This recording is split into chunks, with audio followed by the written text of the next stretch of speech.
How are you? I'm good. Good to see you again. Yeah. Should be working well here. Now, Mhm. what I do is I just join it over on my personal one, Right. and that way I can see what things look like. Well here. Now, oops, turn it down. Okay. All right. And tell me what you are working on today. I am working on, let's see, I am working on granny squares to make a granny square chicken. Awesome. This is just going to take 1 second. I'm just going to fix one. Okay.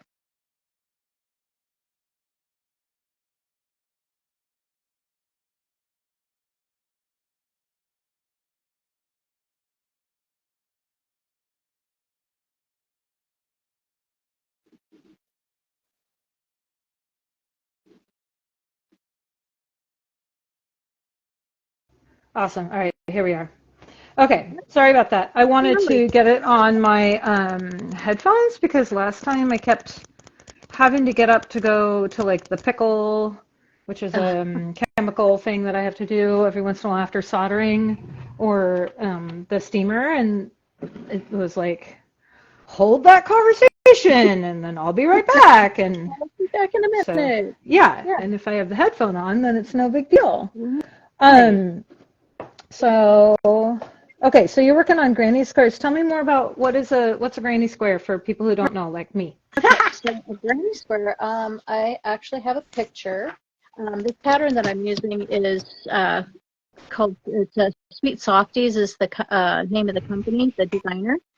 And so this is a granny square. So it's crocheted sort of like in circles.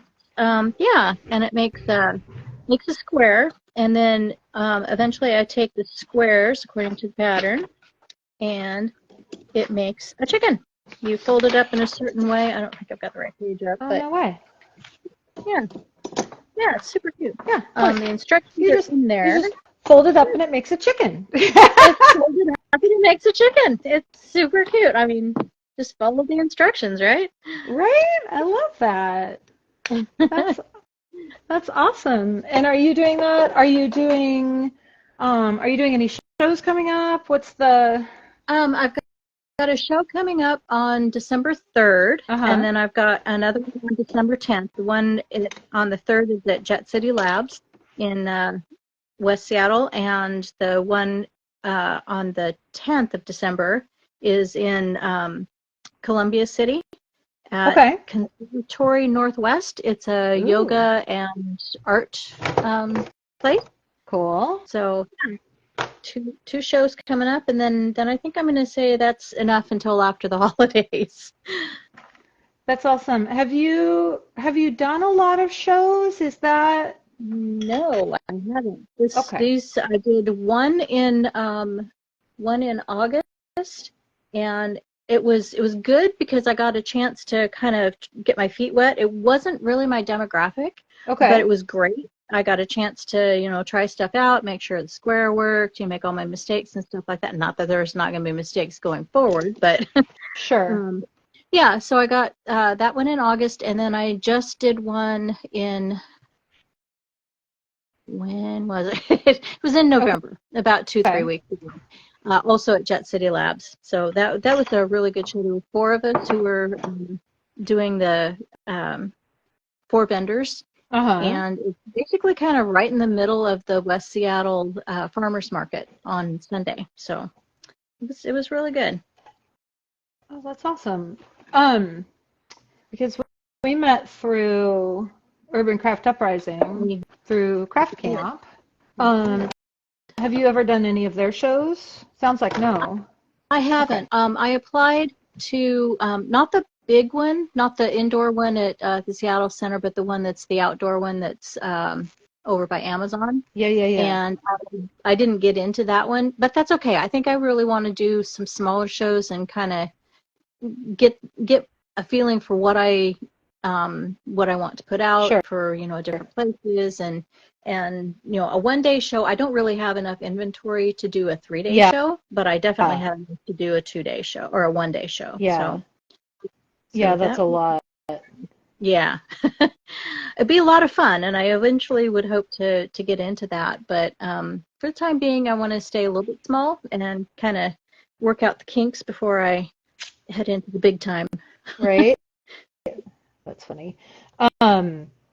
What do you think about when you do the shows? What is your biggest kind of challenge to, I guess, just leading up to the showtime? Like, is it making inventory or is it Some of the more? inventory, some of it, I'm still trying to figure out the pricing too.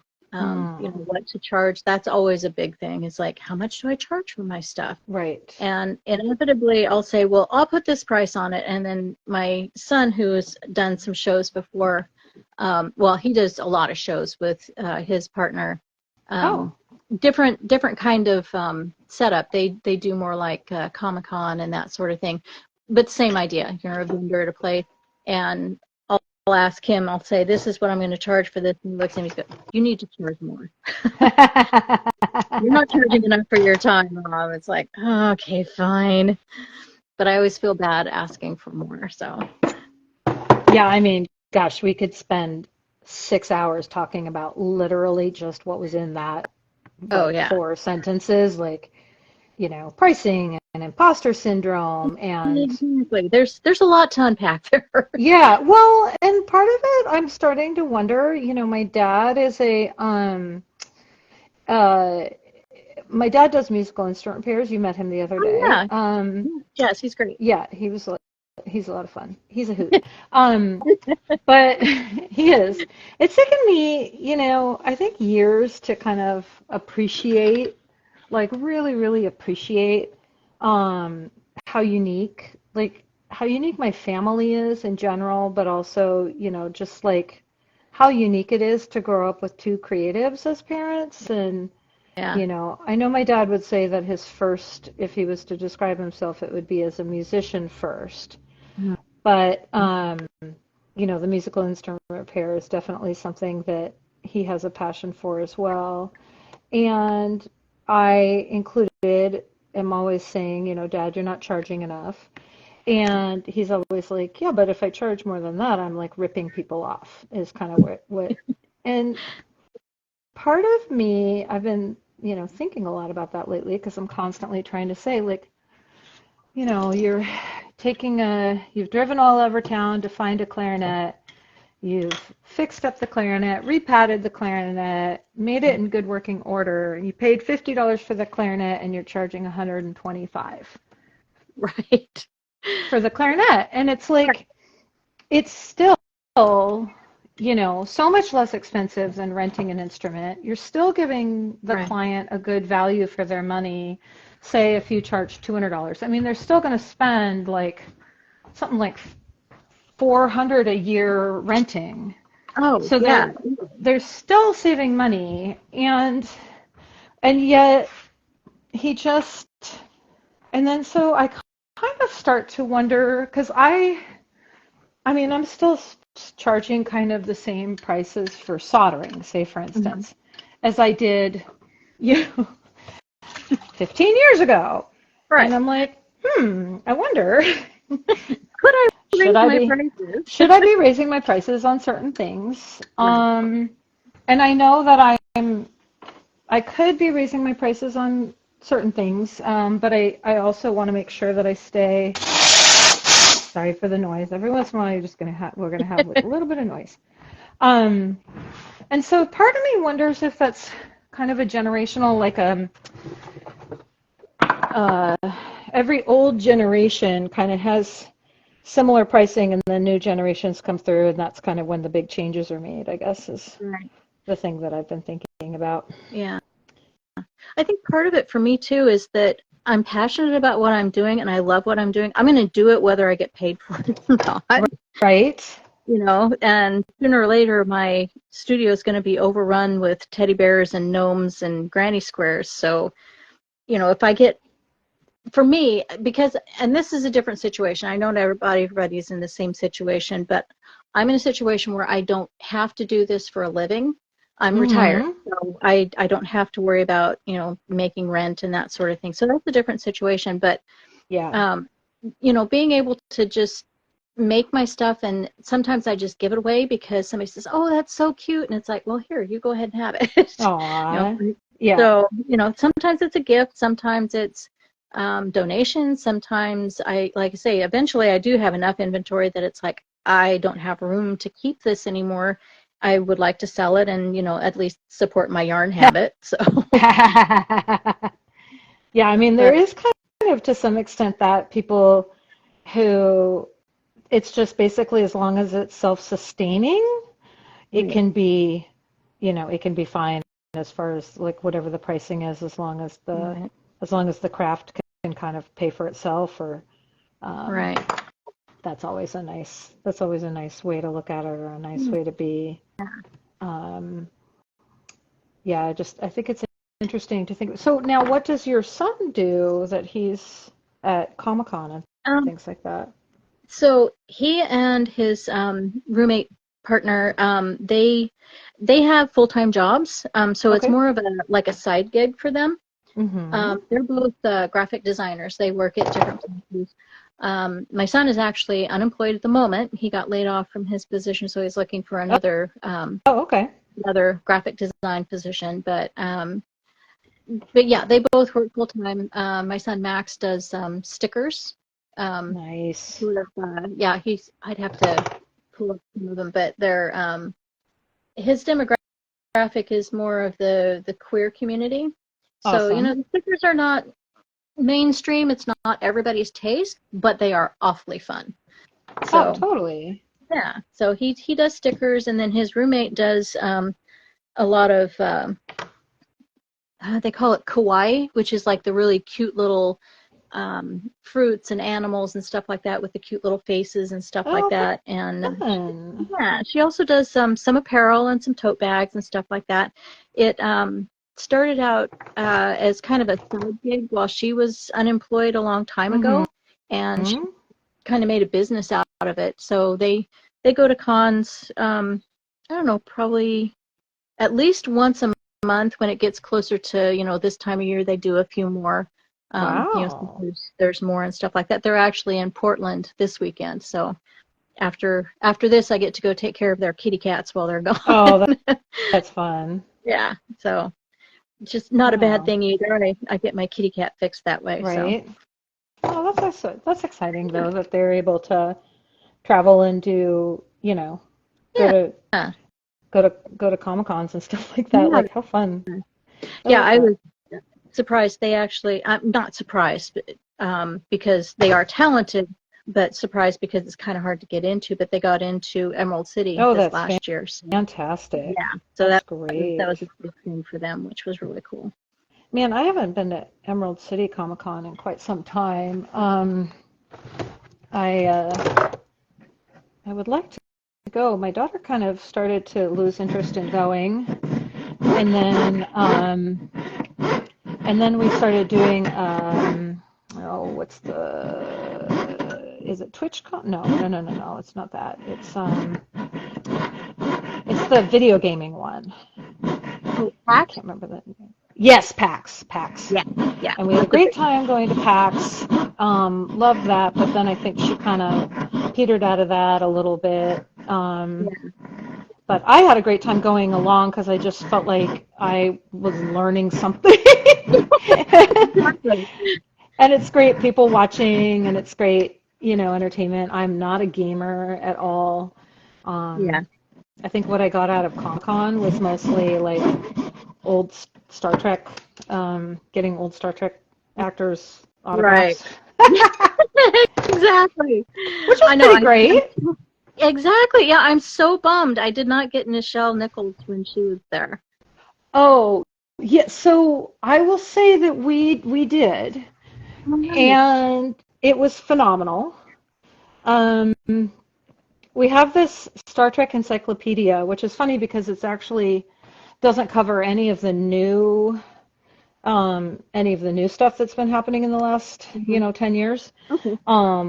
But we get all of our autographs within this one encyclopedia. So it's this book that we're, not quickly, but picking away at.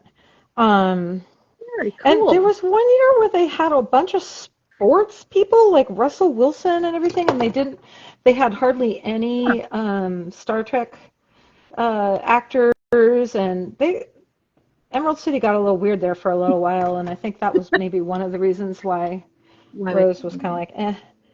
But Yeah. Michelle Nichols, she was really neat, and she and my daughter had a really nice conversation. It was before my daughter transitioned, but still, it was a very lovely conversation. And then Nice. she also had a really great. God, who did she meet? It was somebody. And anyways, what was so neat about it is that she, my daughter told them that she was into gaming or whatever, and they basically said like, you're not going to, this was, again, before my daughter transitioned, but it was like, you're not going to be one of those gamers that's, sexist, are you? And I think it was the gal who played Deanna Troy. Oh, okay. And Marina Sirtis, is Yeah. that her name, I think? Yeah. And it was a really neat exchange between her and my daughter was like, hell no, women make better gamers anyways. And it was such a sweet little interaction, and it was Nice. during the time of like Gamergate and all of that. So Okay. it was neat. Yeah, I do kind of miss going to those. Nice. Yeah. Well, and it was also, I think COVID kind of threw things into Threw a wrench into it. Yeah. everything changed. The things that we were like took for granted that we just did every year. We're like, oh, we do this every February. We go to Emerald City and we go to PAX. We do this. Yeah, it is weird when it's just all of a sudden gets thrown into a little into disarray. But Yeah. Yeah, my kids started going, and gosh, when they were really into it, they would go. At the time, I think 3 days was the max that they had. I think they've got like a 4-day now, but they would get the 3 days. Dante. And they had. What's that? Oh yeah, I was just saying hi to somebody who joined. Oh. But they would go and they'd have a different costume for every day, and it's like, oh wow, you guys are ambitious. That's and I think they did that about 3 years in a row, and then they're going, okay, that was a lot. I think we're done with that part now. That's hilarious. Yeah. So then they would just go. So, were you the kind of mom who did you throw yourself into Halloween and do all the costumes and all of that? A little bit. I mean, it kind of depended on what they wanted to do. Mm-hmm. Sometimes they just wanted to go really low key, and that was easy. They'd kind of figure out their own costumes. Sometimes they'd figure out costumes with friends. But Max actually had a better sewing machine than I did, so oh wow, a lot of times he would just make his own costumes. He was really into that part of it, and honestly, the best costume that my kids ever did for Comic-Con, they went as a sim. All they did was wear their regular clothes, and then they put like a little halo thing on their head with the little plumb bob that sort of bounced around above it. I'm going, that's genius. It's cheap. Hilarious. It's brilliant. It's like, that was so cool. But yeah, and then there was Max did one costume that it called for like one of those full body suits where it like completely covered your head and everything. The morph suit. And I didn't know he had this thing. He was, he told me he was making this costume, and he had texted me, oh yeah, my thing arrived today, and I'm going, okay, cool, and I'm in the kitchen, and he snuck up behind me with this. My God. I just about peed my pants. It's like, so cool, Max. I love it. But yeah, great kids. And yeah, I mean, if they wanted help with their costumes, I was more than happy to help. But a lot of times they just kind of wanted to do it themselves. So awesome. Yeah. Well, that sounds what's the age spread again? They're a couple years apart? They're only a couple years apart. Yeah. Moya my older one is 29, and Max is 27, just turned 27. So. Oh, nice.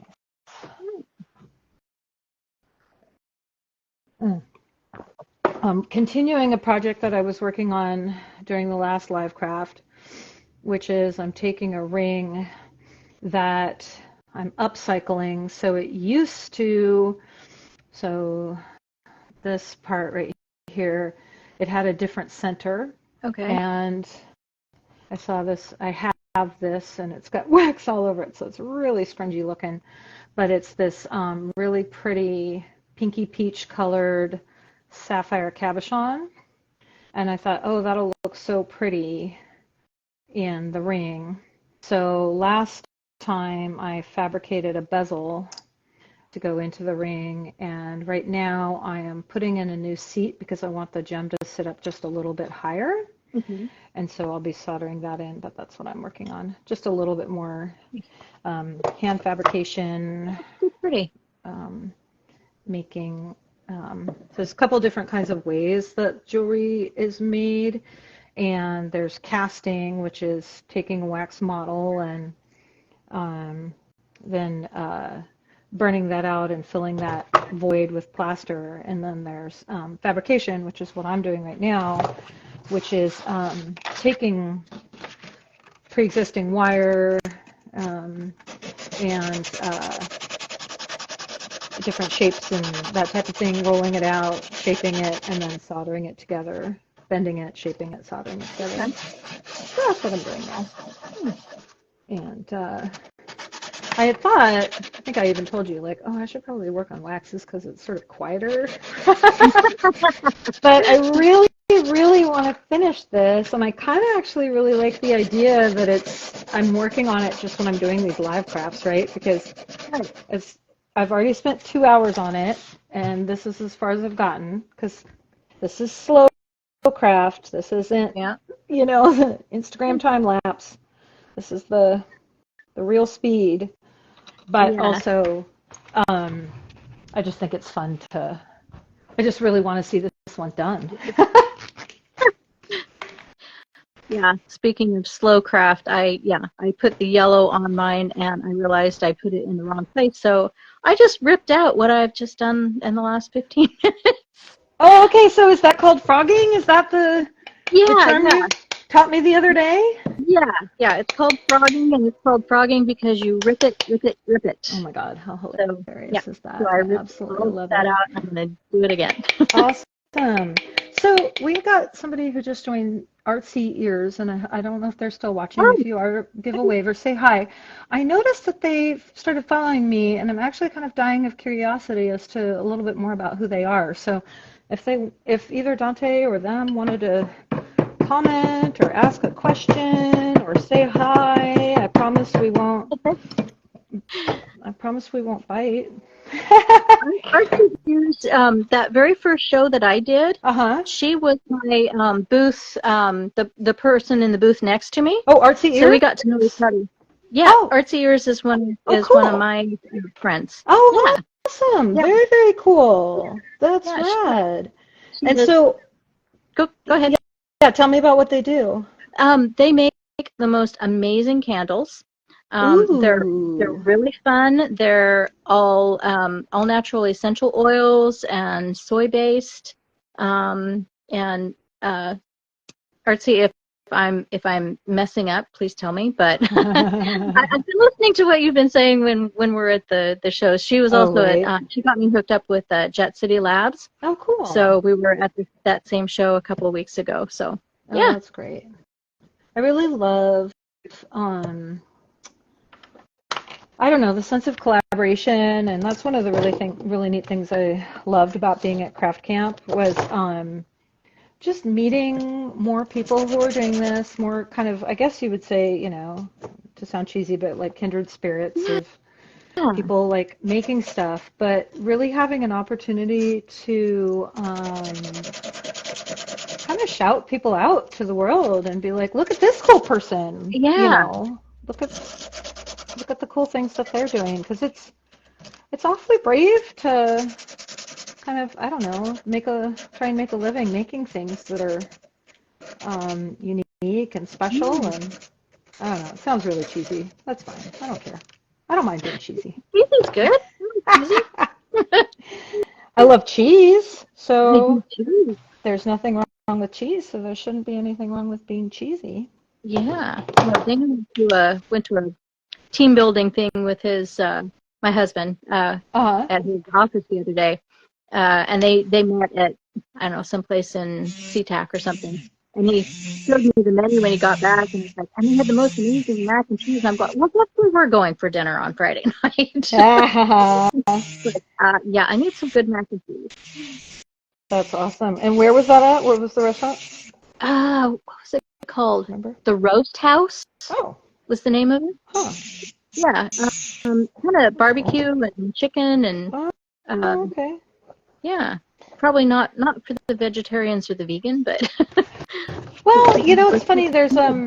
We go to Jack's Barbecue, which yeah. is down in Soto, and I'm vegetarian, and Oh, okay. but I do always find I've been a vegetarian since I was 12, and I will always find something that makes me happy to eat. I think there has only been one time. This was in the olden days in Seattle at I think it was McCormick and Schmidt's on First Avenue. Okay.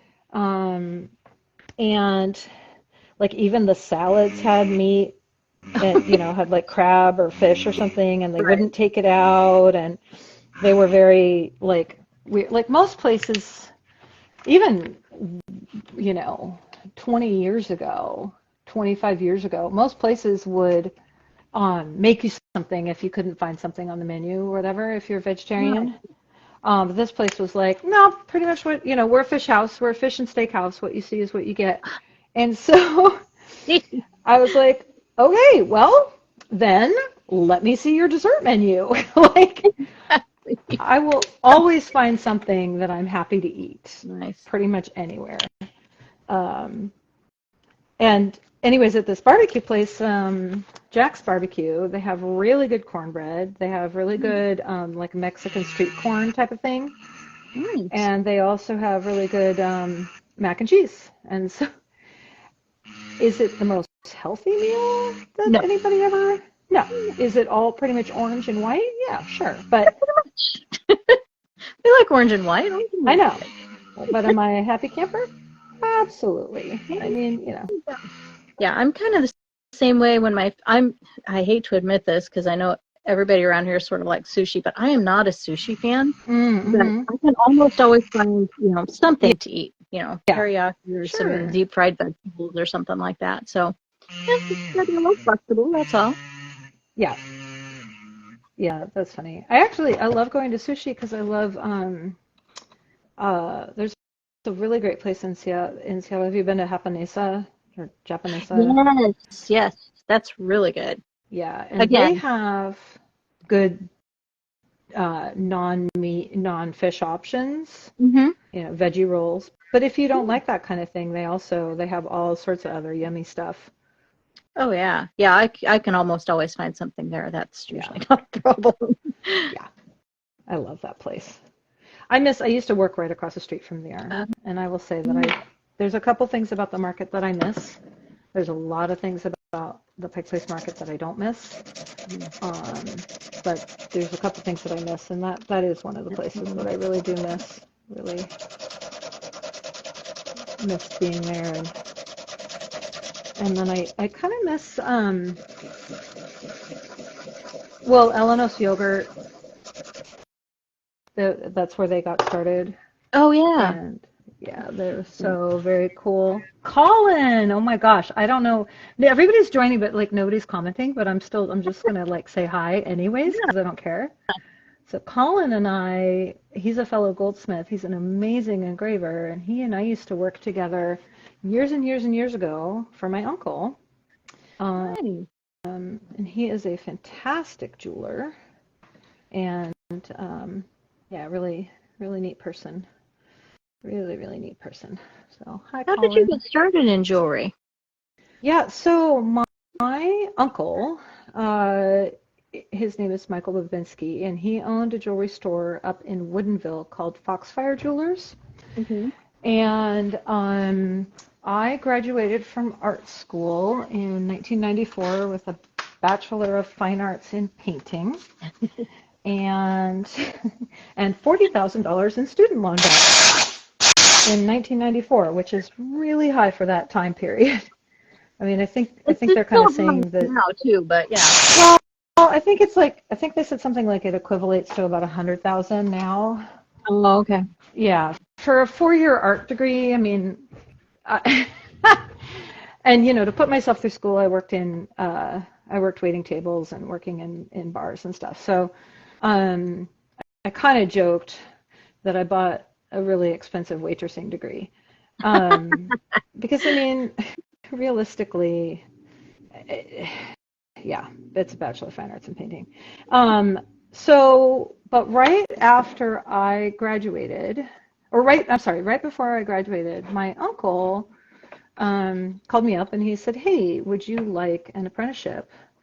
Um, which is basically just washing the floors or washing the walls and sweeping the floors and, being the gopher and doing what people tell you to do.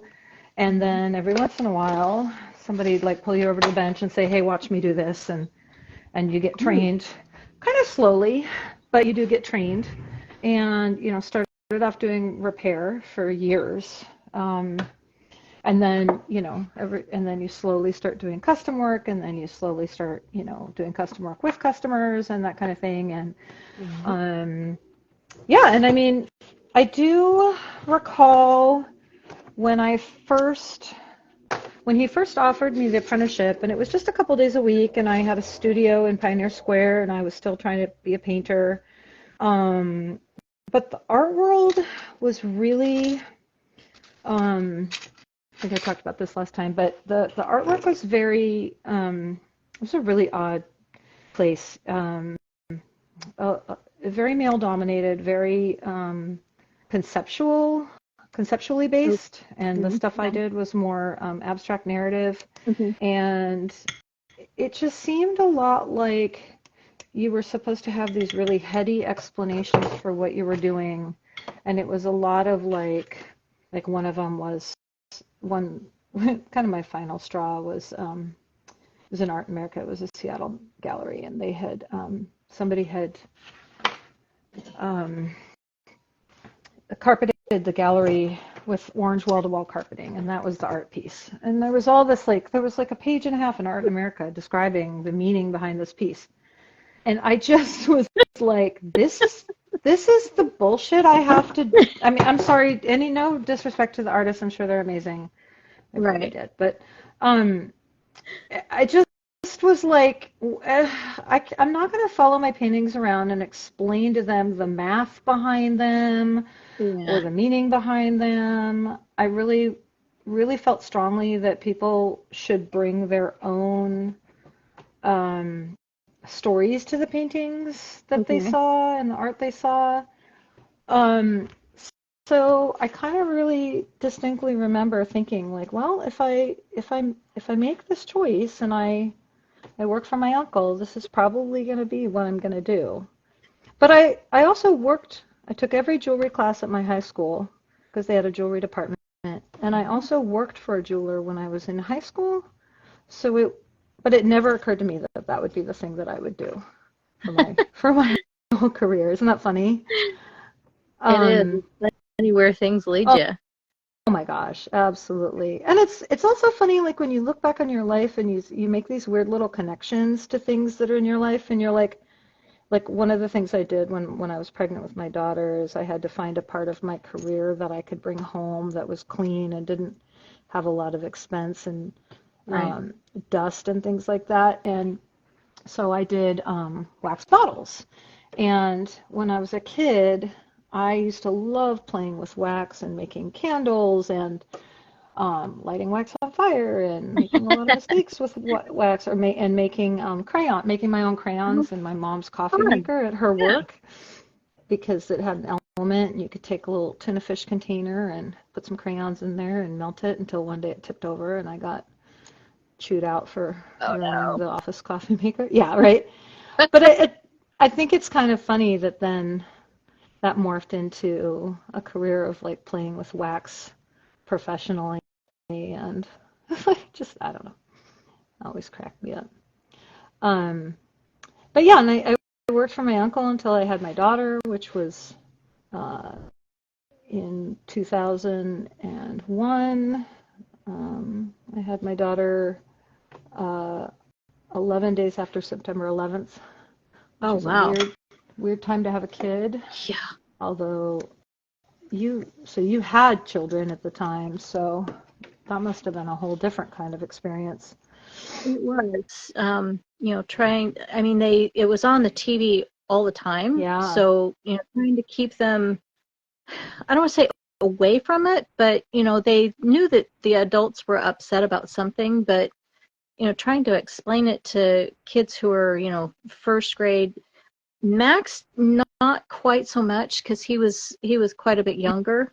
Mm-hmm. Again, they, pick up on the fact that, parents are upset about something, Mm-hmm. but it wasn't until probably later that they kind of understood what was going on. But yeah,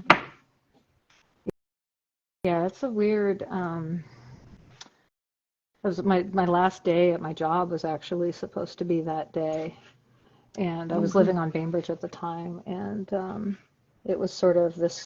Well, I guess I'm not getting on a ferry because there was Oh, that yeah, kind of big unknown of who's next, what's next, right. who's how are we being targeted, who's it was that morning was or that day was a very weird day, and I did have this super strong feeling of I was very, very pregnant, and I was very close to my due date. And so I did have this strong feeling of like, I can't really focus on this. Yeah, I can't put a lot of mental energy towards this because I don't, I can't, I have to kind of preserve my stress levels and my pregnancy yeah, and stuff. And I certainly didn't want to go into the hospital and be in labor during all of yeah. that. So, It's not that you didn't care, but no. there's a certain element of I have to take care of myself, and It was too much. yeah, Yeah. yeah. It was just too much. It was too much to try and figure out how to take in and sort out. So, oh, Nick. Hi, Nick.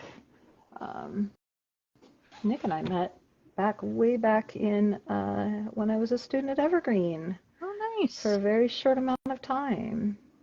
So, well, those were fun days. So fun. So if this is your retirement kind of crafting, Uh-huh. I mean, I'm assuming you always did some type of crafting, Oh, but yeah. All what was the crap. all the crafting? All the crap. What was your day job or your kind of a day to day? You mean when I was working full time? Yeah. Mm-hmm. Um, I I did a lot of different things, but the last job that I had was working as a receptionist for an architecture firm downtown, Okay. and uh, it was I enjoyed a lot of the people and stuff, but COVID really kind of changed things, Mm-hmm. and the culture. I mean, because everybody was in the office, and it was very collaborative and that sort of thing. But when everybody went home and we realized, hey, we can work from home, then everybody wanted to work from home. But I was the only person who was not allowed to work from home because receptionist. Oh. Oh, wow. So I'm going, yeah, I'm going, this is kind of not cool, and I'm kind of done with I'm all done. this. Yeah. Wow. And actually my husband said, yeah, he said, you're getting a little hard to live with. Which is like, okay, that's That tells really you something. honest, brutally honest, but also Yep. fair, It's Yep. like, okay, so I was frustrated, and he said, we need to figure out what to do, and I said, well, how about if I just retire? And I was joking mostly, and he Mm-hmm. crunched the numbers, and he said, I think we can make that happen. I'm going, really? Wow. So that's how I wound up with being able to work, doing this. So That's awesome. yeah. So he's still working. He works for Boeing. Okay. He does kind of IT stuff. So he gets to work from his corner office. So it's not like I'm at home. So it's actually a good test because he works from home all the time and I'm home all the time. So Okay. we've decided that, when he retires, we're not going to wind up killing each other because we're spending too much time together. So, Sure. Yeah, but yeah. funny. That's funny. Hey, TJ. Wow, there's all kinds of fun people on here. And Lux Forger, who help me with their. Okay, I won't call you out if you don't remember. I have a terrible memory for names. Um, but I love their stuff so much. I love those I know the mushrooms. beautiful, beautiful felt mushrooms. Like, oh, so They're gorgeous. velvet.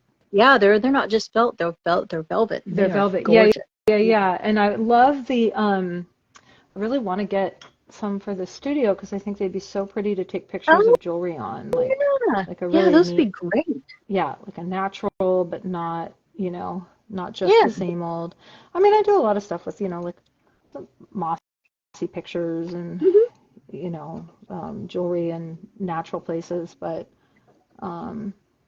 which actually brings me to another question. How do you do your photo setups? And Uh, have you settled on something that you really like? um, it's so my photo setup is it's like so I've got an old desk. My studio is basically a bedroom that is part storage, part studio, all mess. But Well, good. I have my husband helped me put up two brackets above the closet, and then we put a closet pole across the top of it. And then I got cafe curtain clips. So Mm-hmm. I just take a sheet and I clip the sheet up there, a white sheet, and there's a Nice. desk in front of it. So I'm able to sort of drape the sheet over the desk, and then I can use different props and stuff like that to set up my photo shoots. And Nice. the ring light that I'm using for this Mm-hmm. is pretty much the light that I use for the photo. And then I just take photos with my phone. Mm-hmm. It makes it easier to put them into Instagram and stuff like that. Totally. Um, and then I just, sort of tweak the colors a little bit. If what the picture shows isn't really what I'm seeing in real life, I try to Yeah. tweak it just a little bit so it looks right. Yeah. Um, but yeah, I keep it really simple. I'm such a beginner. It's like I don't have fancy stuff at this point. Well, I think I'm kind of learning. So I'm on a jewelers network on Facebook, and it's I want to say there's 30,000 people. It's possible that there's more now because it's ever growing. But it's a jewelers network of people all across the world, but mostly I think probably in the United States. And there's a lot of discussion right now on the iPhone 15. Like there's a couple threads going about the iPhone 15 and Hmm. are people really happy about it? And the first thing people have to learn is that you actually have to turn the macro on, which is kind of cracks me up that Apple would sell a phone with a feature and then require people to actually go into their settings and turn the feature on, Uh, which I can't tell you how many people I've showed that and they're like, "Oh my God," it's like, gosh, Apple, like, get it together. Like, this is crazy. But I mean, somebody had to show me because I was like, this is crazy. I don't, this phone's supposed to have macro and it doesn't right. have macro. Like, what the hell's going on? Um, but anyways, but I think that yes, you can get like really fancy and expensive equipment and fancy light boxes, particularly with jewelry. But I Mhm. think that there's a homogeny. That's not a word. We're gonna make up words today. Like like everything just starts to look the same. And Yeah. there's a thing called a gem light box, which is like $1,600, and it's all fancy and everything. But then everybody's photos ends up looking really, really pretty much the same because they're all using the same equipment. Okay. And I just feel like, I don't know, I've been pretty happy with the iPhone, and then I'm always striving to, I guess, improve lighting. Um, Did you have a chance to talk with Lydia, the photographer who was doing consults at Craft Camp? I did, and She's I've great. implemented God, some of she's the great. stuff. That's one of the things that I did. Oh, Daryl, my friend is watching. Yay! Nice. So um, the whole idea of the white sheet that I'm able to sort of drape and wrap behind so that it's not like sharp Yeah, edges was one of the things that she recommended to me. rad. So I was able to implement some of the stuff, Mm-hmm. but like I say, I'm still sort of at the beginning stages, so I haven't necessarily implemented everything. Sure. But yeah, talking to her was really, really helpful. She's fantastic, just as a Oh, person, but also like all of her knowledge and the amount of time she took with everybody too yeah. at Craft Camp to audit their photos and catching Yeah. stuff that I was like, oh my God, you saw that? Like I didn't even see that, I don't know, Right. little details and little things was pretty amazing. So Yeah. that was Which, really cool. that's that's awesome because that's actually her job. Yeah. So, having that available to us was really nice. Yeah, I hope she'll be there again next year. Mostly because I just like hanging out with her I too. know. We we both grew up on Bainbridge, and Don't she's you guys younger than me. both But do roller derby too, don't you? well, so yeah, that's funny. Everybody see I skate. I do not do Okay. roller derby. Oh, okay. And Okay. and I say that jokingly, mostly because um people who come into my studios, hey Mariah, people who come into my studios, they see my skates and they're like, "Oh, roller derby," and I'm like, "No, Not um, really. not even." And because the joke is like I actively like it's in my entire goal to never run into another person when I'm skating, because that's how you get hurt. Um, Exactly. and with roller derby, it's like the literal goal is to like stop other people from getting past you while you're on rolling, skates of doom. So it scares the crap out of me. And I know that I'm not too old for roller derby, and I say that because I know there's other people older than me doing roller derby. However, Right. I'm too old for roller derby. I think Um, I'm too old. yeah, I mean, I actually, so I do roller skate. I broke my elbow a couple months ago, and that sucked. And that gave me some pause. And I had some people in my life that were like, Mary, do you really need to be doing this? Like, is there not another hobby that would make you happy? Which then, of course, Right. my defiance, defiant side is like, Oh yeah. well, now I really have to. Yeah.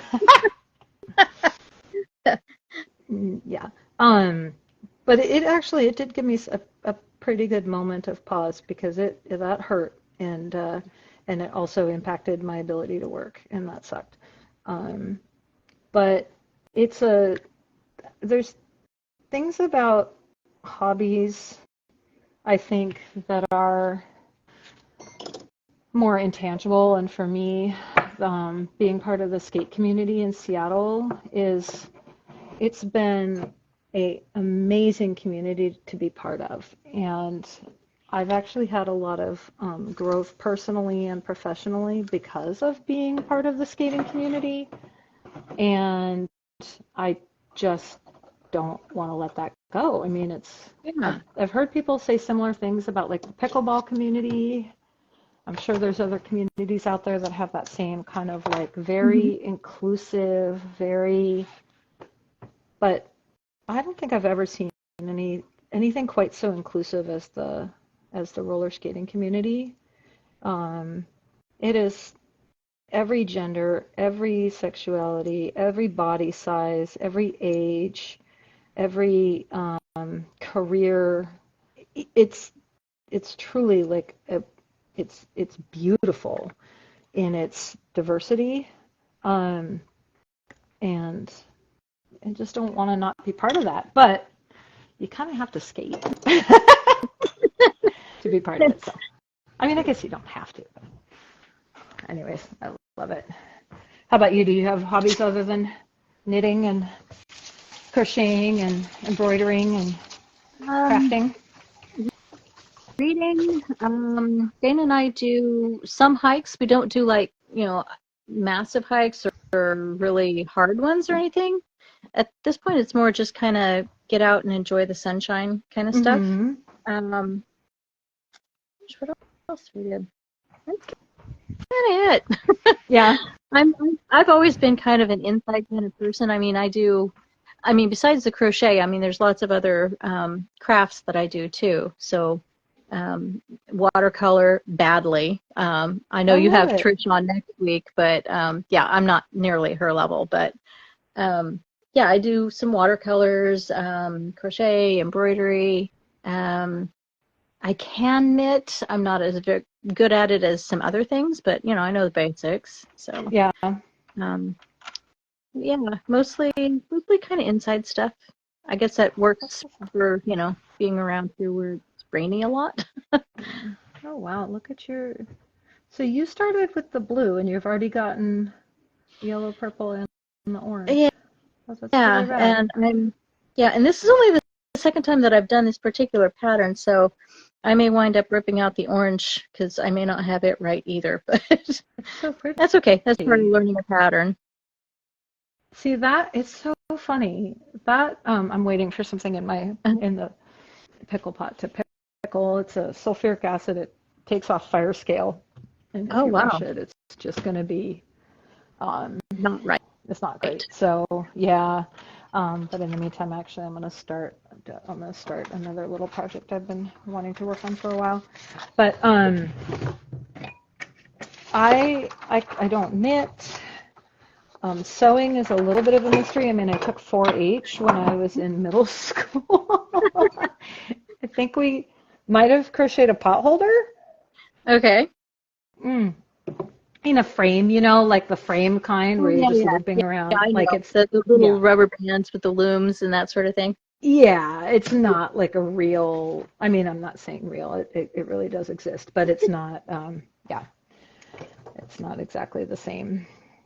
Um, but any type of thing like that, I've never knit, and yeah, it seems very, very cool, but also very foreign or very mysterious to me. Yeah, I learned to crochet from my grandma. She was left-handed and I'm right-handed. Oh, So I okay. sat across from her, so I learned it sort of mirrored or backwards, Yeah. but it works. So I started with that, and then I had a fifth grade teacher who taught me the basics of knitting, Mm-hmm. because she would knit on recess. She was on recess duty, and I was fascinated. And there were two or three other girls too, so we'd kind of sit in a cluster, and she'd teach us the basics of knitting, and we'd just chat. And so yeah, that was that. And my mom taught me to do embroidery, so that's where I learned that particular skill, which I will be applying to your tablecloth this weekend. I'm so excited. I'm so excited. I'm really excited Yeah. about that. I guess I didn't realize like how, I don't know, you store things away for a long period of time and then the prospect of having them back or having them done is just like I'm Yeah. really excited, even though clearly that thing sat for 10 whole years, I know. It's fun. right? Yeah, that thing sat for a really long time, but I'm very excited to get that back and to have Rose's name on it. I we're still sorting out her frequent flyer miles. Oh no. And from Alaska Airlines has, well, I was going to book some travel and I wanted to see how many miles she had in her account. Hmm. And I know that the last several times that I've tried to sign into her account to see how many miles she has, I have been unable to because the login, like it just keeps saying like we have to say like, I don't know well, back up a little bit. I had a iPhone, when I switched to a new phone, they ate a year and a half worth of notes. Oh no. Disappeared. Yeah, and they were backed up to the cloud, so nobody knows why or what happened.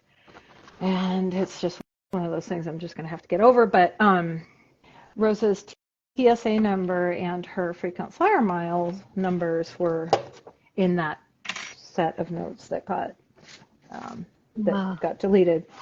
And so it's just that thing of like calling up and saying, and I know she had the names, she had 2 accounts and they switched over the name, but I know that part of it's probably still under her dead name, and needing to call that up, but also knowing that she would need to be part of the phone call, just all of that stuff.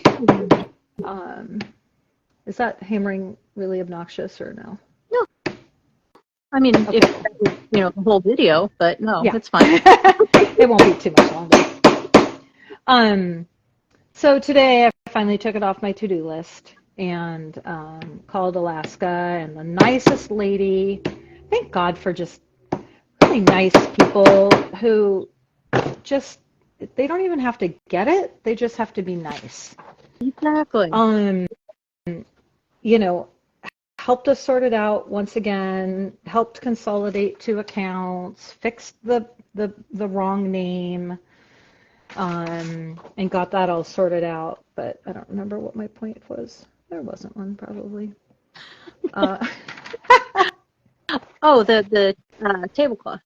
Oh yeah. So anyways, but just every once in a while, just kind of seeing the dead name and seeing stuff like that, and just kind of being excited for a little bit for like how far we've come. Yeah.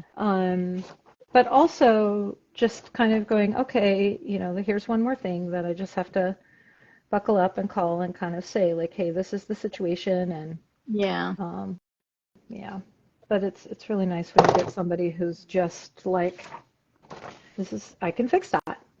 And Isn't that a great phrase? I can fix that. I can fix that. Please hold. And and the neat thing is that I was able to get Rose on the phone, but only for like a targeted. So she doesn't really care. Like she wouldn't be like, oh my God, Mom, I can't ever hear that name again or anything like that. Right. But it is nice to be able to just be like, hey, just say yes, I can talk to this person, and then get that all dealt with. That was really nice. Because I'm getting ready to have her come back home for Christmas. Nice. Very exciting. And you thought she was going to be gone forever. Well, She might. She will probably stay back east. It's going to be pretty clear that she will probably stay. She really likes it out there. Oh, that's and great. Yeah. Not for you, but I'm happy for her. Yeah. No, it's fine. There's that little part of you that's like, oh, but her being able to be independent and feel like she can go anywhere in the world is a gift that some parents don't necessarily afford to their children, and I speak from a little bit of personal experience in that. And she's not responsible, for my happiness and my what's happening. So anyways, and I'm just happy for her. So, and then hopefully someday she'll decide that she wants to come back, or maybe, who knows. I was actually thinking about that today, about how parents who follow their kids, adult kids. Oh, yeah. I think oftentimes it has to do with grandchildren, but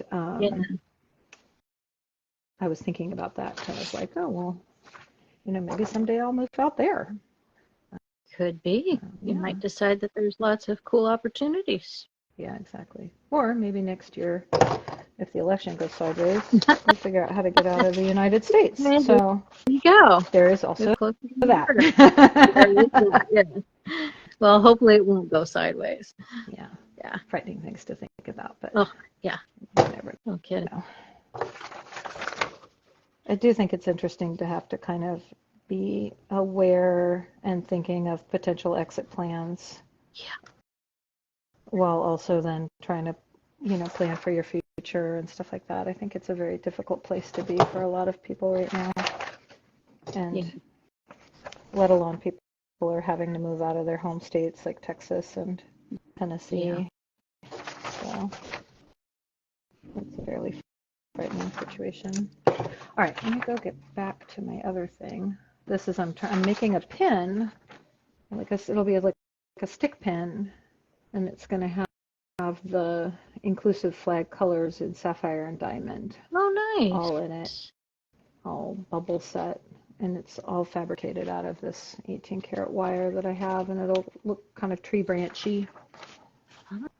And that'll be it was supposed to be a donation item for the GSBA auction, but I knew I wasn't going to get it done in time, and so I figured I would just donate something else and then work on this on my own.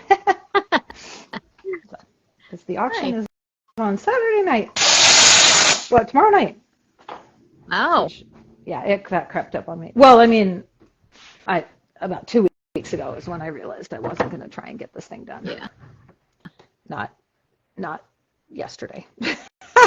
That would be crazy. Yeah. But I've done that. It's like, oh yeah, I promised that, and yeah, I'll pull an all-nighter to get that one done. Oh man, I feel pretty lucky. Like it's that's another aspect of craft I think too, is just like it's not just time management, but it's a thing when you're like making a business of it, or doing custom orders or commissions or getting ready for a show, for example, right? So that it's like a thing that you enjoy doing, but sometimes it turns into a like, oh my God, I got to get this done, you know. Yeah, there's an aspect of having it be a business and also still having it be a joyful hobby that you like to do. Yeah. It does seem like there's kind of that crossover of like, oh my gosh, I gotta.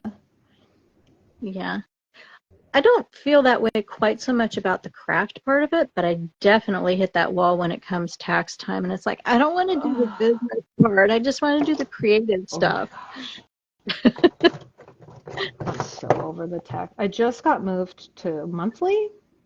Oh, okay. Which actually I think at the end of the day is going to be better. Okay. Because you stay on top of it more. Well, it'll just encourage me to do my books every month as opposed to doing my books every quarter. Right.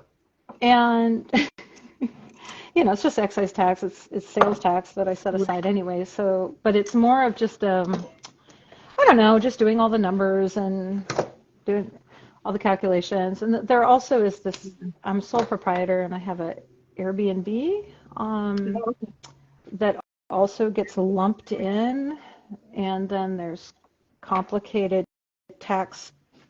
I'm both here at the studio. If I make something custom, it's considered manufacturing. If I do a repair, that's considered retail.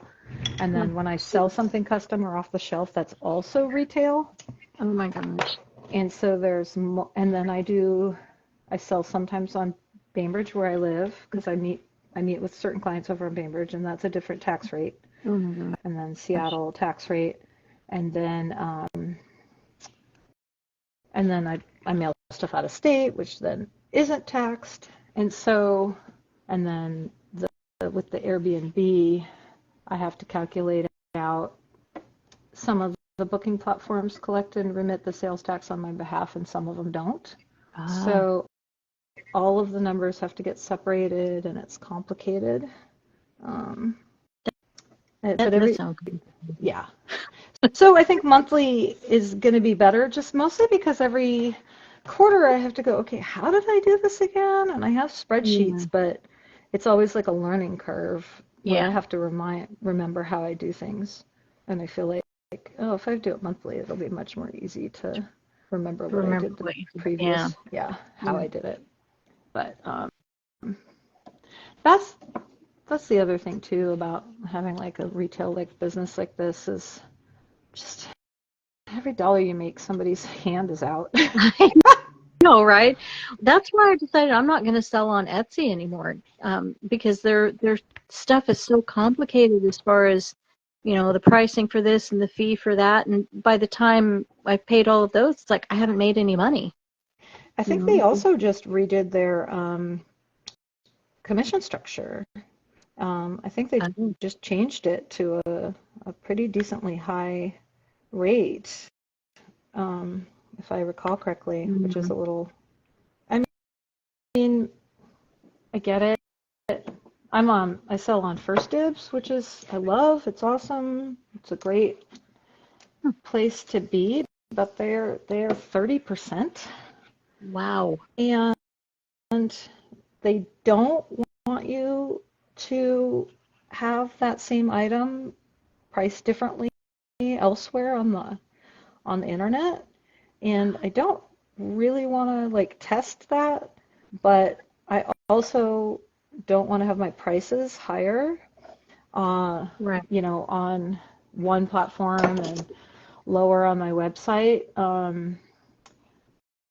So it's been a challenge to think about like, okay, how do I want to handle that? And I haven't really come up with a solution. I don't know. I haven't talked to many other people who are also selling jewelry on First Dibs to kind of figure out, are they just eating the 30%? But 30% is a significant amount when you're Yeah. talking about something that is $2,000 or $1,000 or whatever. It's the difference between profitability, honestly. So That's like I say, that's kind of why I've decided I think I'm going to just do shows. I have a website. It's not up yet. Max is going to help me with it over Thanksgiving. I made an attempt at it, and he's going, "Oh, Mom, we can do better." And I'm going, "Okay, good. You can help me." nice. So he's going to help me with it, but it's that's going to be more of like a portfolio of things that I've made. And it's like, if you see something that you like, chat with me and we'll see what we can do. But for the most part, I think I'm just going to sell at shows. Okay.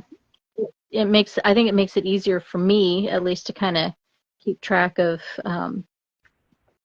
like you say, the taxes and stuff like that, because you're not having to worry so much about if I sell in Bainbridge or something like that where there's a different tax rate, that's one thing. But, I don't have to worry about across states or international mailing and that sort of thing. One of my friends does have an Etsy shop, and she just went through a thing with somebody from the UK, and it's like they were, oh, we need it by this time, but we need the cheap postage, and it's like, which one do you want? Because you can't do both. What a massive pain. Ugh. Yeah, and it's like, I don't want to get caught up in that. I just want to make my stuff, and when I have too many gnomes, somebody come buy my gnomes or my chickens, and then I'll be happy little kid.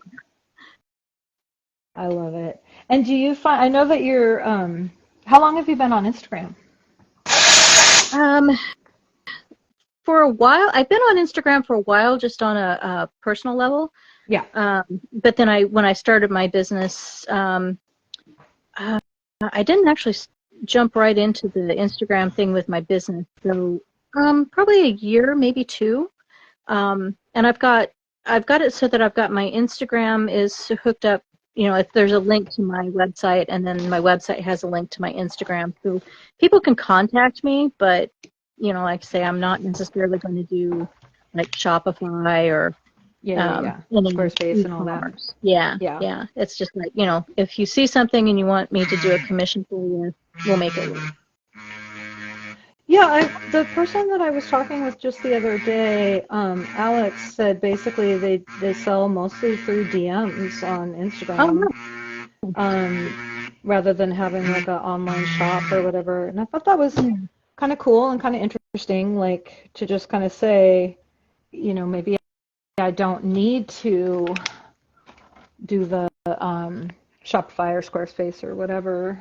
Yeah. I have Shopify. Okay. And I like it. It's a pretty easy to use interface. You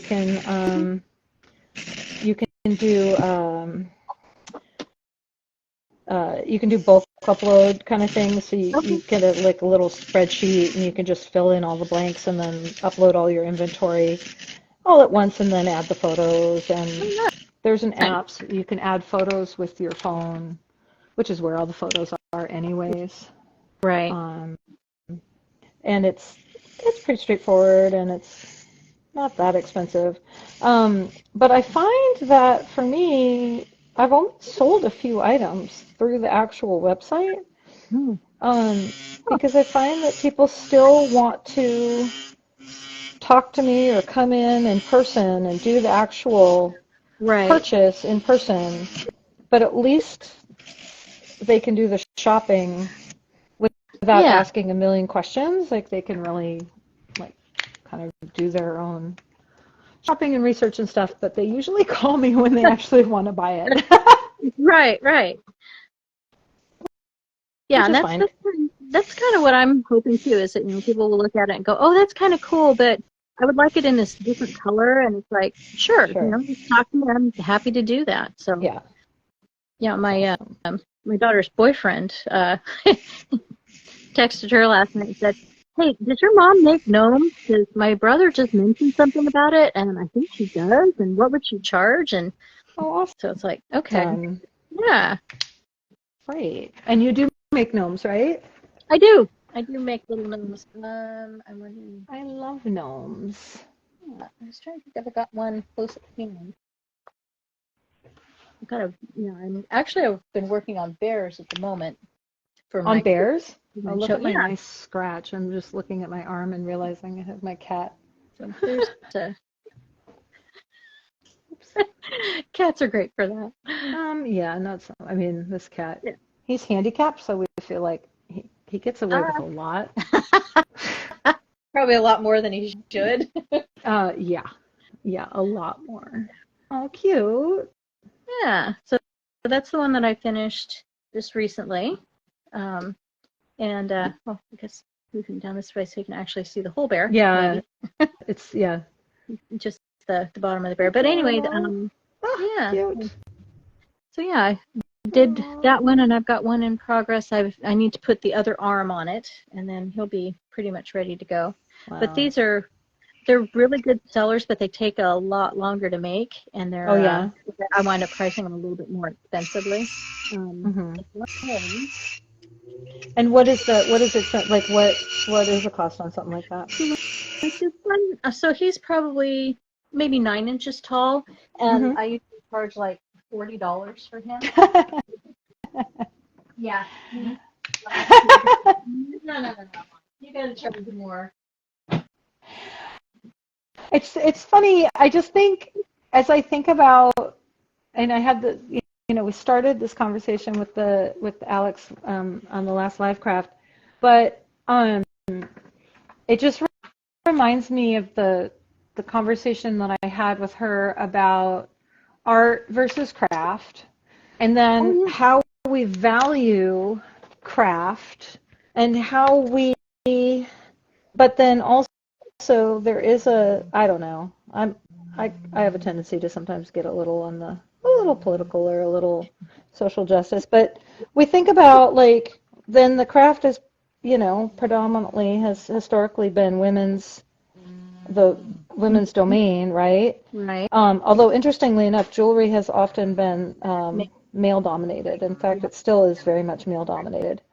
Um, but I remember even in art school kind of getting into a big discussion with my professors about, I resonated more with what was happening in the American craft magazines than with what was happening in Art in America. Right.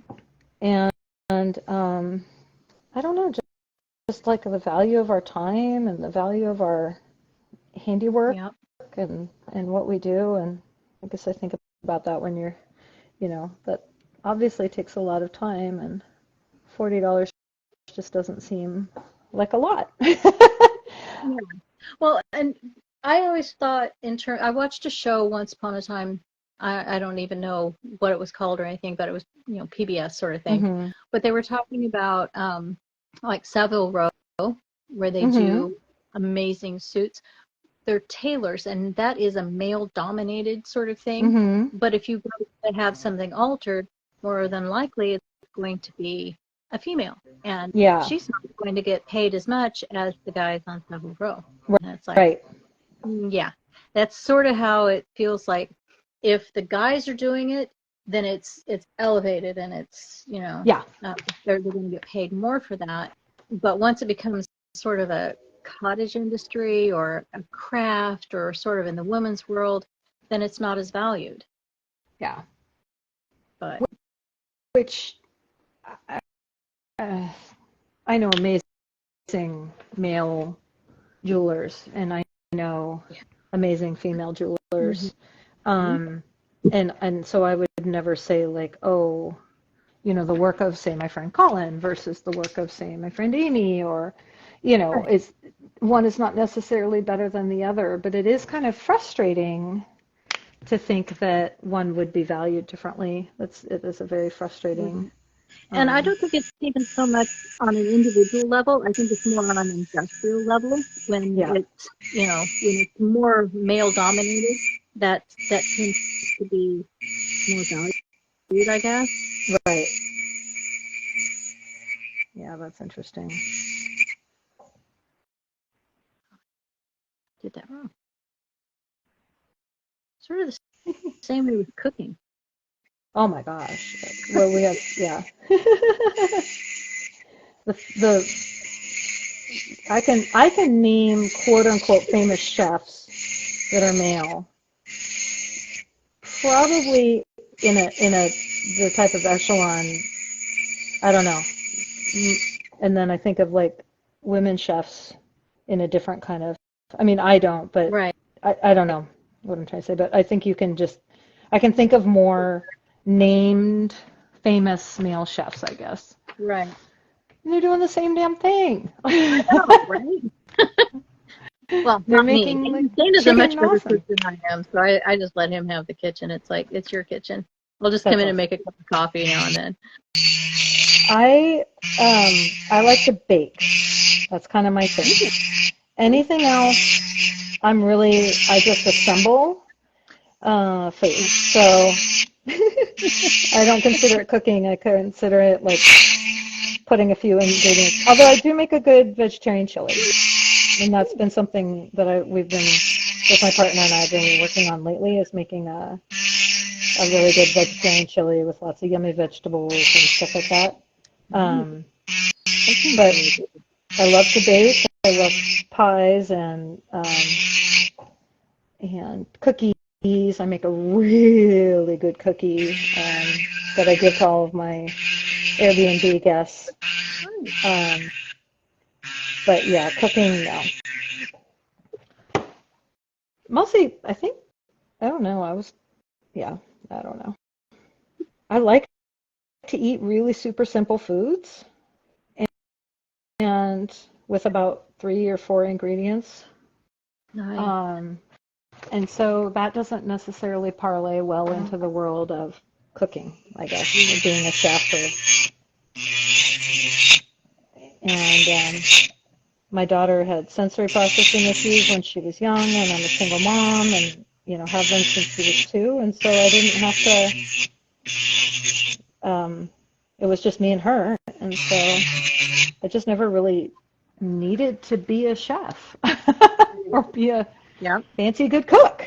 Just never was necessary, and I don't know, kind of worked out well. And now what's really funny is that she was so picky when she was little, and now she's an absolute adventurous eater. Which, if you told me, 15, 20 years ago, or 15 years ago, that she would be an adventurous eater, you would have knocked me over with a feather. I mean, it would have been impossible to even consider. Because she had 5 foods that she ate when she was 5. One of them was like rice cakes, which doesn't even count. Speaking of macaroni and cheese, that was one of them. But I mean, like the day that we got lasagna was like a banner day, and we hired a nutritionist who worked with us, and I don't know, had probably 10, 15 sessions between us, and Shana was great. And out of it we got broccoli with cheese, which was great because it was a vegetable. There you go. But that was, 10 or 15 sessions with a nutritionist, and we got one vegetable. We got one new food. And when Rose was in ninth grade, we took a trip to Hawaii, and something just opened up in her, and she just all of a sudden decided that she wanted to try new things, and she wanted to experiment and eat new foods and everything, and she was just, it was, it was the most eye-opening and wonderful experience. Um, but yeah, it was crazy. And I'm picky, so it really wasn't ever a big deal to have a picky kid. So, and I think part of that has to do with her being on the spectrum, which we didn't really know until later in life because she was very borderline. So we didn't get her formally diagnosed until she graduated from high school, which feels very late, but it all kind of falls into place, right? I'm getting close to being able to set this stone. I'm very excited. Nice. Very cool. Oh, you're out of screen. Oh. That's okay. But you're a little high or low, I can't tell. There you go. Oh, because you're working on something new. Starting on the second one of my squares. Okay, and then what happens to those? They all get sewn together? Oh wait, no, these are the ones that are going to be chickens, right? Yeah, these are going to be chickens. So I put 3 sides together, and then stuff it, and then that's where you fold them together in a particular way, and that makes the chicken. So yeah, you stitch 3 sides, and then you pinch the other side together, and it makes like a little pyramid. It makes a little chicken. Oh, okay, that makes sense. Yeah. Then you put the little tail feathers and the thing on the top and a little beak, and then it's supposed to have safety eyes, but I'm not crazy about how the safety eyes look. And on something like this where the stitches are so loose, I'm afraid that it's not actually safe. So I found some little black buttons that I use to stitch on for eyes, which seem to stay in place better. Cool. And what do you mean when you say safety eyes? What does that mean? So safety eyes, let me show you. They're sort of like a little button kind of thing. Mm-hmm. Are they supposed to like not choke? Yeah. Something? So it's this sort of a thing where it's got it's a little rounded bead on the top, but it's got a little peg on the back side of it. Oh, okay. And then it's got these little grommet kind of things that snap into it. So you push the little button through the crochet, and then you put the little button on the back, and then it makes it so that the eye doesn't pull out of the crochet stuff. And then I saw a hack the other day where they actually melt the little post once the grommet is on it. So even ensures further that it does not come undone. So, some people are going, I'm not putting fire anywhere near my stuff. Wow. I would rather risk a little bit of fire and happen to do something over than making sure that a little one doesn't pull the stitch out. So that's really interesting. I guess I never would have that aspect would never have occurred to me. No, it didn't to me either until there are some people that I follow on Instagram, and sometimes it depends. If I don't feel like doing that, or if it calls for one that's like really too small, sometimes I'll just embroider the eye on, and that works just as well. Oh, can you say that again? It was kind of muffled. I'm sorry. So sometimes I'll instead of using a safety eye or a button, I'll just embroider the eye on. Oh, cute. Yeah. Smaller pieces, it works better than on the larger pieces. Because sometimes they start looking, I've got some chickens that look really angry because of the way I stitch the eyes on. But at the same time, I'm going, okay, We've got an angry chicken. I can live with that. I kind of love that. I mean, we had a rooster that when I was growing up that that used to chase me around, and every time I went out into the yard, I had to bring like a rake or a broom with me to protect myself from this rooster. Yeah, no, it was scary. Um, and yeah, so I kind of actually love the idea of like angry chicken.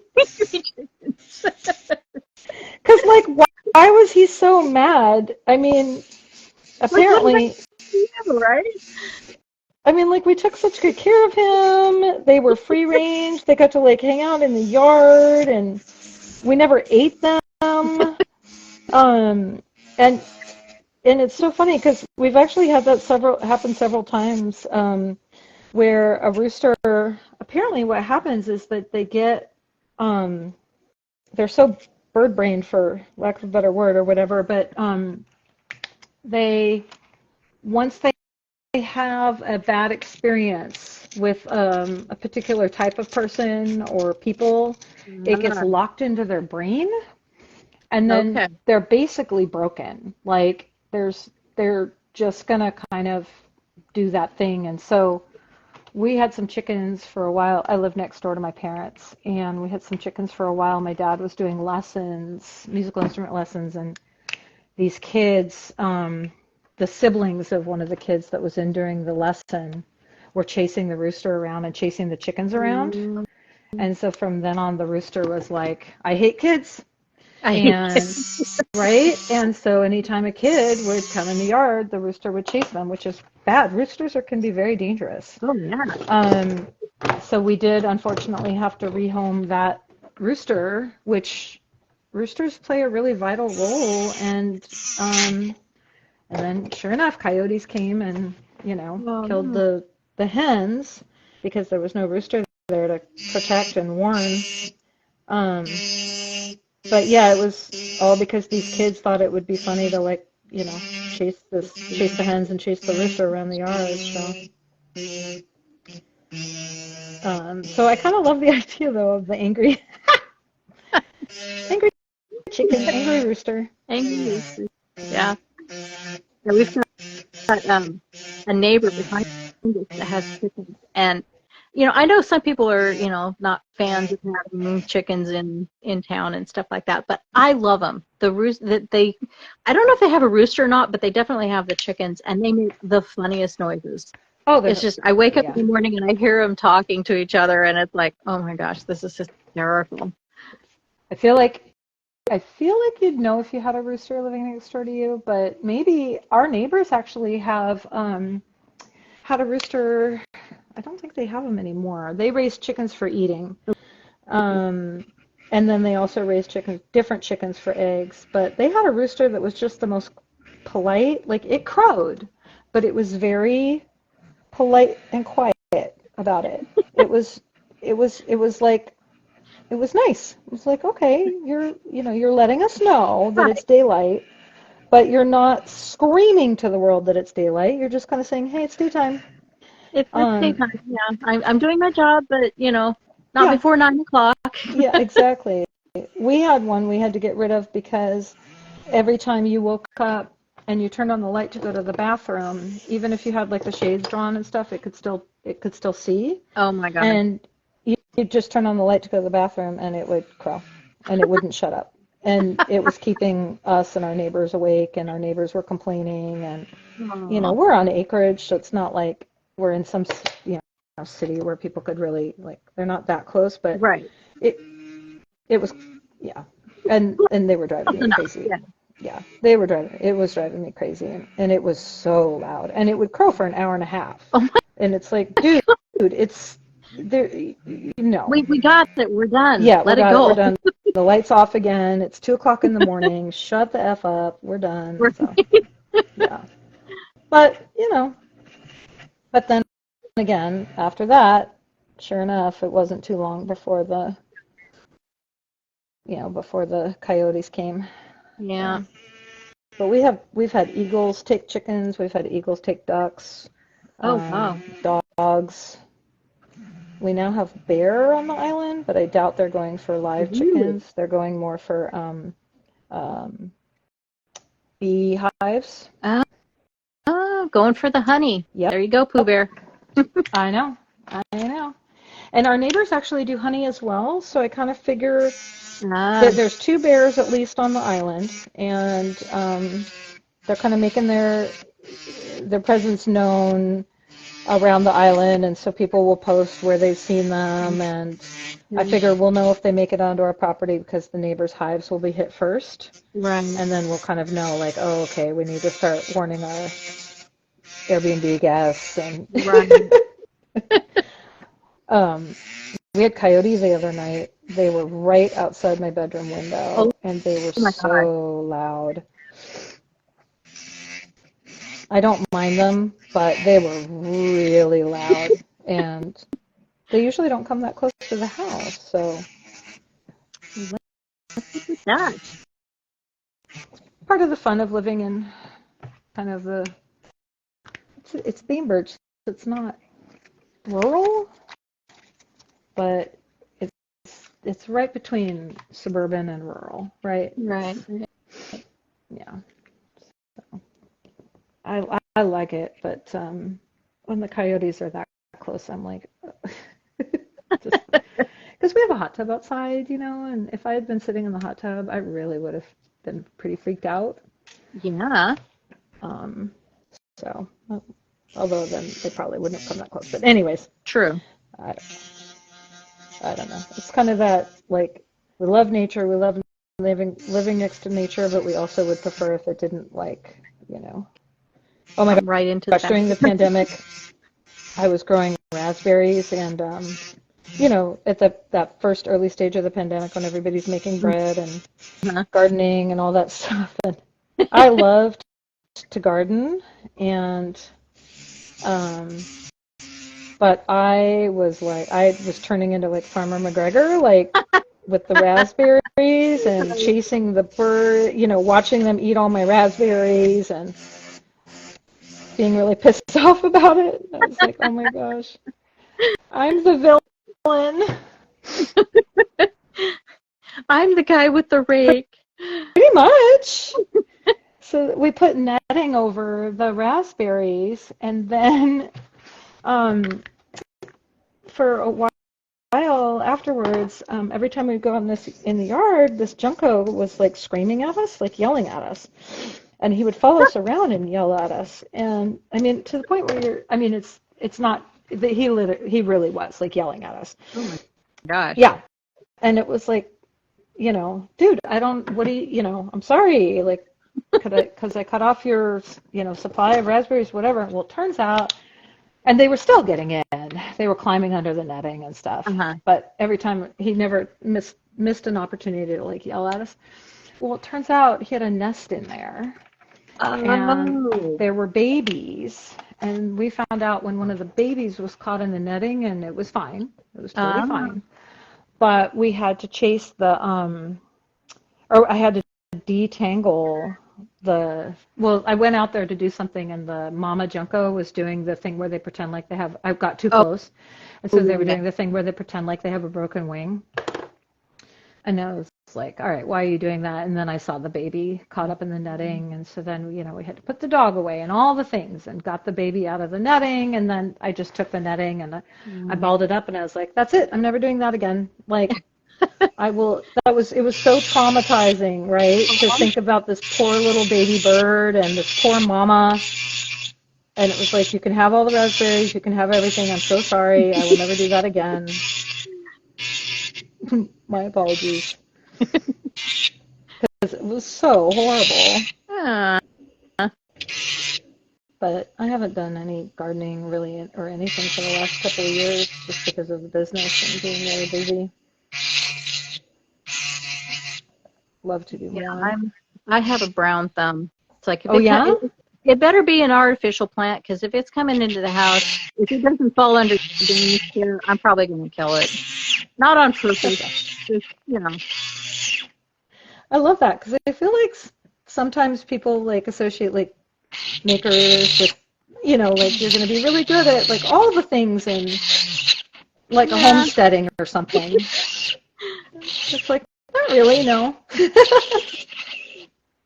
Yeah.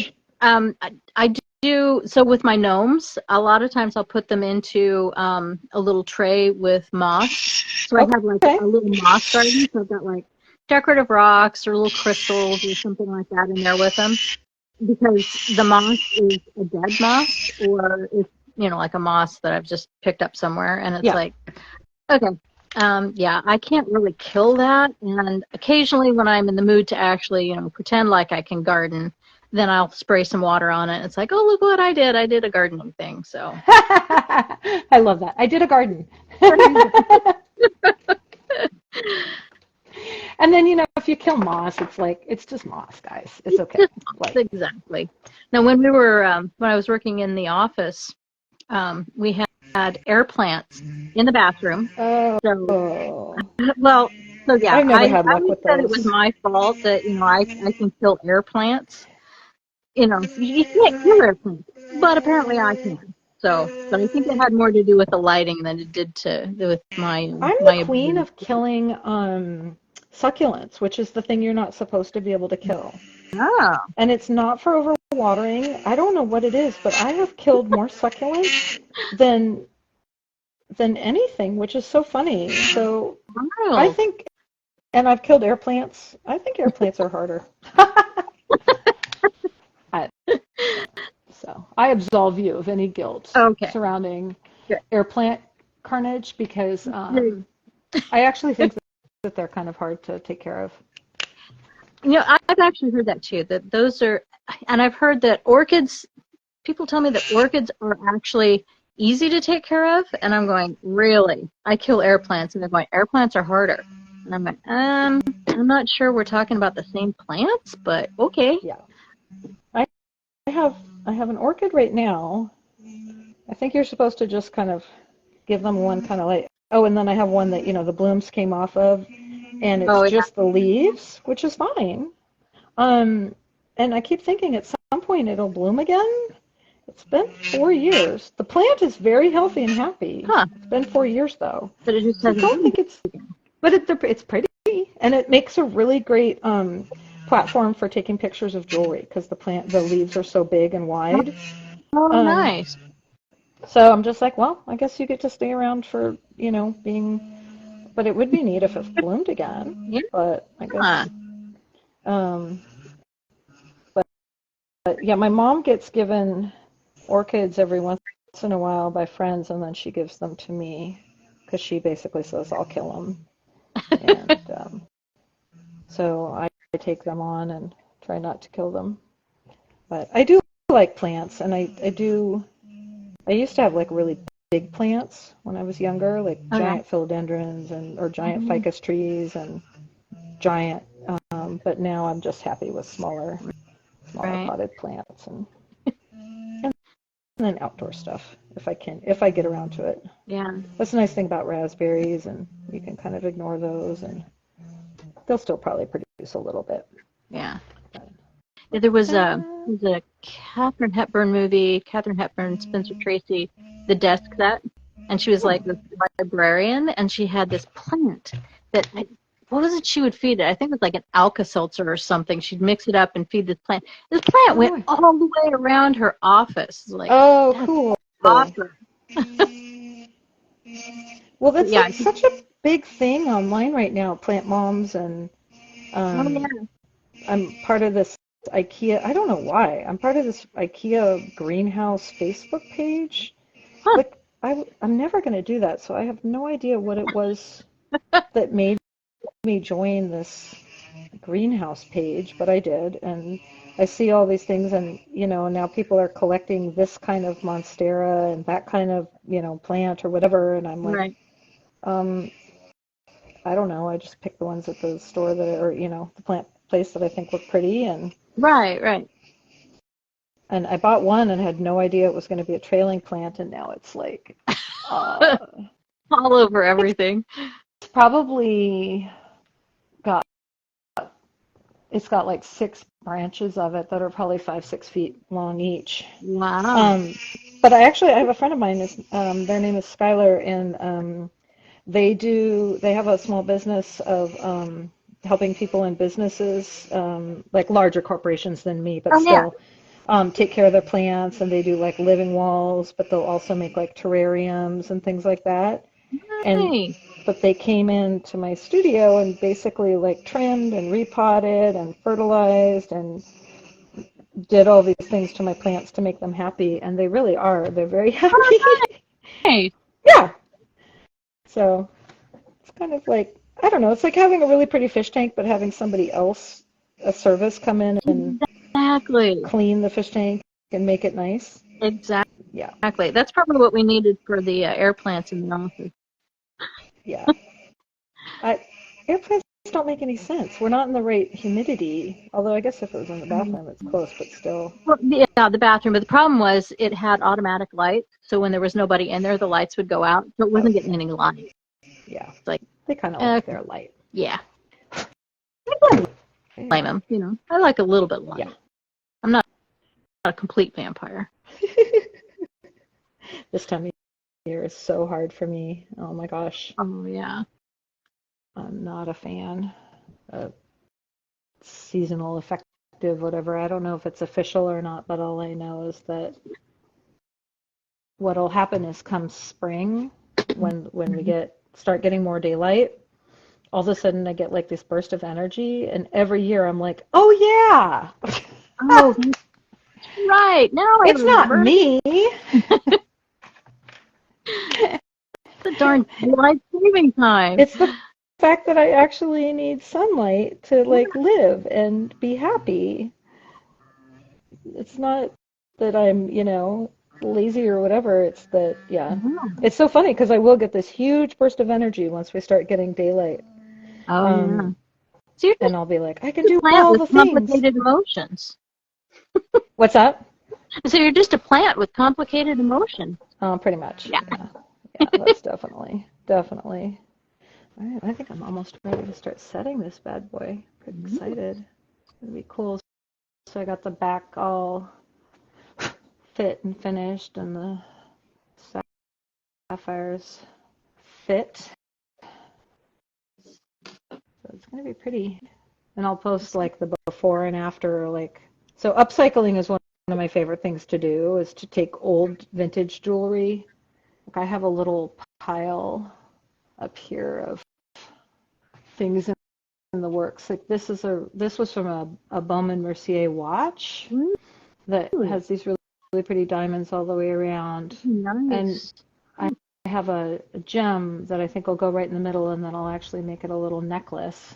But I mean, it's beautiful, and the diamonds are beautiful, and they're already all set, and they're really, really pretty, and it just seemed a shame to like tear it apart. And a little shank for something, I don't know what. And where are the rest of my I've got little stashes and piles all over the place of different old pieces of jewelry, or like these. Sometimes I do these earrings, and the prong settings have a gallery, so they have like a wire and then a back wire. But in earrings, you don't necessarily need all that. And so I've done a lot of earrings that have where I cut the back wire off. And so I have all these fun shapes. So at some point I'm going to make like a little collage, something or other, maybe a chain, maybe some earrings with just the shapes. Oh yeah. Because I think they're so cute. I don't know what I'll do yet, but then they just sit in my pile. Spare parts until you think of something cool to do with them. Exactly. But right on. Well, I think we've been chatting, wow, for almost 1 hour and 45 minutes. This is awesome. Yay! Well, this has been so much fun. Cool. I'm so glad that you did this with me. This is so cool. I hope you had fun. I did. I will I'll be reposting the video, and then at some point I will be editing it to just kind of just try and get it down to like 45 minutes or something like that, and posting it on YouTube. But otherwise it was more just, a fun thing to do, to chat and craft. Exactly. actually in our co-worker for a minute. Yeah, it's fun. Yay, very cool. And show people different things that people are making. So when you get the chicken finished, definitely post a picture. I would love to Absolutely. see. Yep, I will definitely. Yeah, well, I'll need to do that before my show anyway, because I'll want to put it up as part of my inventory. That's So, so and cool. the second square is definitely going faster than the first one. So, Oh my gosh, every time. Exactly. I'm getting good at bears. Now I need to get good at these granny squares. I mean, I've done granny squares before, but they're just really basic. This has actually got some fancier stitches in it. So, They're but so it doesn't pretty though. And yeah. I really like those color combos too. Yeah, this is so it comes in, there's like these little packages from is it Lion brand? So they kind of come already with all the colors kind of together. Oh, So nice. yeah. I mean, as a designer I could definitely pick out my own colors, but if they're going to do the hard work for me, why not? Yeah, I love it. It's very jewel toned. Yeah. Yeah, so that'll be fun. Very, very cool. Sort of right on. feels sort of southwesty. Yeah. Yeah. It's really pretty. Right on. All right. Well, this has been fun. Yeah. Thank you for doing it. Yeah, absolutely. Thanks for inviting me. This has been a great time. I wouldn't mind doing it again. Let's do it again. It'll be fun. All right. All right. Take it easy. You too. Bye-bye. Bye-bye.